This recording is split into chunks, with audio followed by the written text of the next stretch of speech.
शिवाजी महाराज की जय जय भवानी जय शिवाजी जय भवानी जय शिवाजी जय श्रीराम जय श्रीराम। दादर ग्रामस्थांचा जिल्हाधिकारी कार्यालयावर धडक मोर्चा. कंपनीचे नावे केलेले सातबारे पुन्हा मूळ शेतकऱ्यांची नावे करा, अन्यथा 23 मार्च रोजी शेतकऱ्यांचा तीव्र आंदोलनाचा इशारा.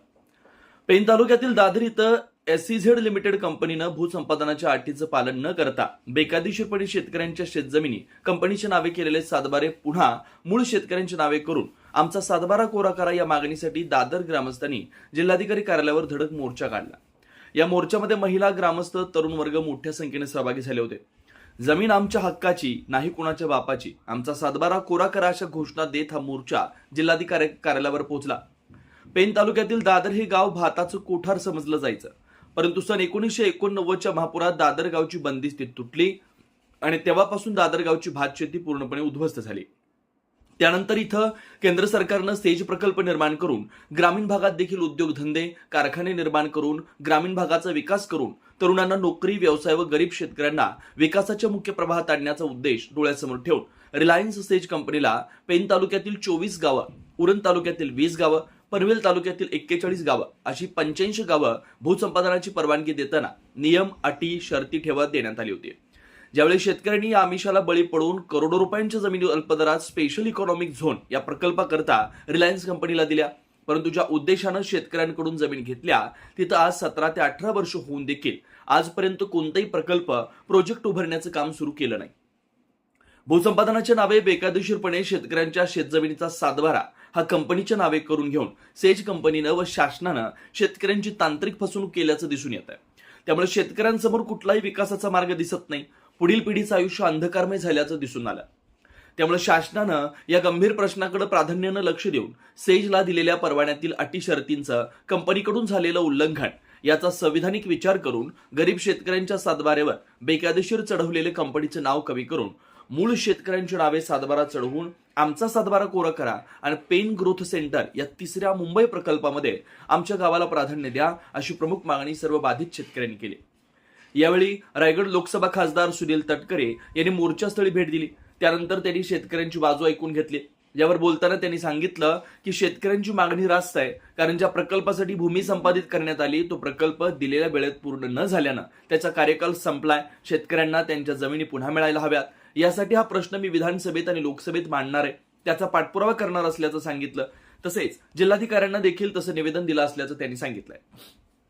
सदर मोर्चामध्ये खासदार सुनील तटकरे, भाजप दक्षिण रायगड जिल्हा महामंत्री वैकुंठ पाटील, शेकाप खजिनदार अतुल म्हात्रे, विजयभाऊ पाटील, मोहन नाईक, दादर ग्रुप ग्रामपंचायत सरपंच तेजस्वी संतोष म्हात्रे, उपसरपंच वैभव नाईक, मोहन पाटील, दीपक पाटील, माजी सरपंच विजय पाटील, सूर्याजी पेढवी, सखाराम म्हात्रे, ॲडव्होकेट स्वागत पाटील, एकनाथ पाटील, माजी सरपंच संतोष म्हात्रे, KB पाटील, MG ठाकूर, मंगेश पाटील, अभिनंदन पाटील, भास्कर पाटील यांच्यासह दादर ग्रामपंचायत व दादर ग्रामस्थ शेती वाचवा समिती पदाधिकारी, असंख्य कार्यकर्ते व ग्रामस्थ मोठ्या संख्येने उपस्थित होते. जरी आमच्या मागणीचा प्रामुख्याने विचार केला नाही तर येत्या 23 मार्च रोजी यापेक्षा तीव्र आंदोलन छेडू असा इशारा बाधित शेतकऱ्यांनी दिलाय. तेजसाठी तेज मराठीसह किरण बांधनकर. वंदे वंदे दादर गाव एकजुटीचा, दादर गाव एकजुटीचा. आज या सातबारा कोरा करण्यासाठी तमाम दादर गावचे ग्रामस्थ या ठिकाणी आले आहेत. त्या सगळ्यांना या ठिकाणी वंदन करतो. आदरणीय व्यासपीठ, सर्व मान्यवर बंधू आणि भगिनींनो, खरं म्हटलं तर अन्याय किती व्हायला पाहिजे, अन्याय किती होतोय याची कल्पना आपल्या गावाव्यतिरिक्त कोणालाच नसेल. आपण पाहतो 1989 सालापासून आपल्या गावामध्ये भात विकत नाही, भात शेती होत नाही. ती कशामुळे होत नाही तर शासनाने केलेल्या त्या ठिकाणी अन्यायामुळेच होत नाहीये, कारण तुम्ही त्या ठिकाणी खारल्यांची बंदिस्ती केली नाही म्हणून आमची शेती त्या ठिकाणी नापीक झालेली आहे. आज अनेक प्रश्न, अनेक प्रॉब्लेम्स आपल्याला त्या ठिकाणी बघायला मिळतात. आपण पाहिलं तर बरेच वर्ष आपल्या गावाला पूल नव्हता, बरेच वर्ष आपल्या गावाला पाण्याची लाईन नव्हती. या सगळ्या गोष्टीवर मात करत असताना आज शासनाच्या माध्यमातून अटल सेतू बांधला गेला. आज अटल सेतूच्या माध्यमातून आपण खूप मुंबईच्या जवळ येऊन ठेवलं. आणि असं असताना ज्या वेळेला रिलायन्स कंपनीने 16 वर्षापूर्वी आपली जमीन काही ठराविक अमाऊंट मध्ये त्या ठिकाणी करार केले, आज सांगा त्याच्यानंतर त्या भावामध्ये आपल्याला पेणमध्ये फ्लॅट तरी मिळेल काय? त्या भावामध्ये आपल्याला 1 गुंठ जागा तरी मिळेल का? याचा अर्थ रिलायन्सने आपल्यावर अन्याय केलेला आहे. आणि मग हा अन्याय केलेला असताना आपल्याला अन्यायाच्या विरुद्ध वाचा फोडावी ही खरोखर काळाची गरज होती. आणि आज आपण तुम्ही सर्व मंडळी या ठिकाणी आहात, तुमचे एवढे आभार मानावे तेवढे थोडंच आहे. खरं म्हटलं तर या बाबतीमध्ये सुद्धा सन्मान्य आमदार साहेबांनी विखे पाटील साहेबांच्या इथे आणि बावनकुळे साहेबांच्या इथे 2 मीटिंग लावल्या. माझं आत्ताच डेप्युटी कलेक्टर साहेबांसमोर बोलायला आलंय की अधिवेशन चालू आहे आणि अधिवेशनामध्ये आमच्या विषयाला वाचा फोडावी म्हणून या ठिकाणी आम्ही सगळे मंडळी एकत्र आलो. निश्चितपणे आजचा लढा हा आपला थांबलेला नाहीये. आज रिलायन्सला हद्दपार केल्याशिवाय आपण गप्प बसायचं नाहीये. मग त्यासाठी कुठलीही किंमत मोजावी लागली तर कमी पडणार नाहीत. तुम्हाला या मोर्चासाठी किंवा या सगळ्या गोष्टींसाठी जे जे काय लागेल त्याचं पूर्णपणे पाठबळ द्यायचं अभिवचन आज मी या ठिकाणी घेत आहे.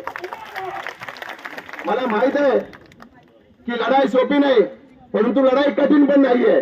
आणि निश्चितपणे भविष्यामध्ये रिलायन्सचा जो काय भूत आहे तो भूत उतरवल्याशिवाय आपण गप्प बसणार नाही आहोत.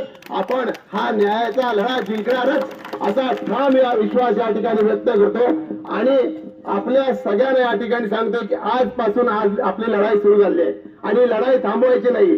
ज्या प्रकारे गावामध्ये गेले वर्षभर जी लढाई झाली आहे, मग त्या ठिकाणी आपण बघतोय की फॉरेस्ट खात्याला सुद्धा आपण त्या ठिकाणी नमवलेलं आहे. त्याच प्रकारे या ठिकाणी रिलायन्सला नमवायचं काम येत्या काळात आपल्याला करायचं आहे. आणि तुमच्या लढाईमध्ये जो काय खालीचा वाटा असेल, जे काय योगदान असेल ते देण्यासाठी मी आपल्या पाठीशी समर्थपणा एवढंच या ठिकाणी बोलतो आणि थांबतो. जय हिंद, जय महाराष्ट्र.